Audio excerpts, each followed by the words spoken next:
अस्सलाम वालेकुम जी, मेरा नाम है डॉक्टर हसान राव। आज का जो टॉपिक है वो मर्दों और औरतों दोनों के लिए, ज़्यादातर मतलब औरतों के लिए उनका इंटरेस्ट होता है इस चीज़ में। तो जो टॉपिक का नाम है वो ये है कि सर्दियों के अंदर हम अपनी स्किन की जल्द की हिफाजत कैसे कर सकते हैं।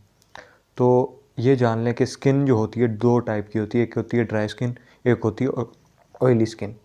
अगर आपको आपकी स्किन ड्राई है और आपको वैसे भी ख़ारिश का कोई मसला है, जैसे टॉपिकल डर्माटाइटिस, सोरियासिस, एक्जिमा, ये चीज़ें अगर आपको हैं, मतलब टिपिकल ख़ारिश या दाने बने हुए हैं या आपको ख़ारिश का मसला रहता है, तो आपने अपनी स्किन को ड्राई नहीं होने देना, ऑयली रखना है। कोई भी मॉइस्चराइज़र जो आपकी स्किन को थोड़ा ऑयली रखे, सूखने ना दे, आप इस्तेमाल कर सकते हैं स्किन केयर के लिए।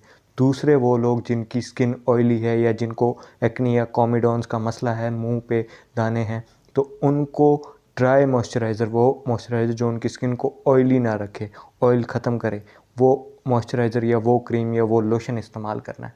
और दूसरा, ये एक और जो टिप है वो उन लोगों के लिए है जो जिनको डायबिटीज़, शुगर का मसला है, चाहे वो मर्द हैं, औरत हैं, कि आपने सर्दी में ख़ास तौर पे अपने हाथ पाँव कवर करके रखने हैं दस्ताने से, सॉक्स से, वो मोटी वाली। क्योंकि अगर आपकी स्किन पे कोई भी डैमेज आ गया या कोई भी चोट लग गई, तो सर्दी के अंदर आपका हीलिंग प्रोसेस, जिनको डायबिटीज़ होती है, और ज़्यादा स्लो हो जाता है। मतलब आपका ज़ख्म ठीक नहीं होगा, बहुत देर लगेगी, तो आपको मसला हो सकता है।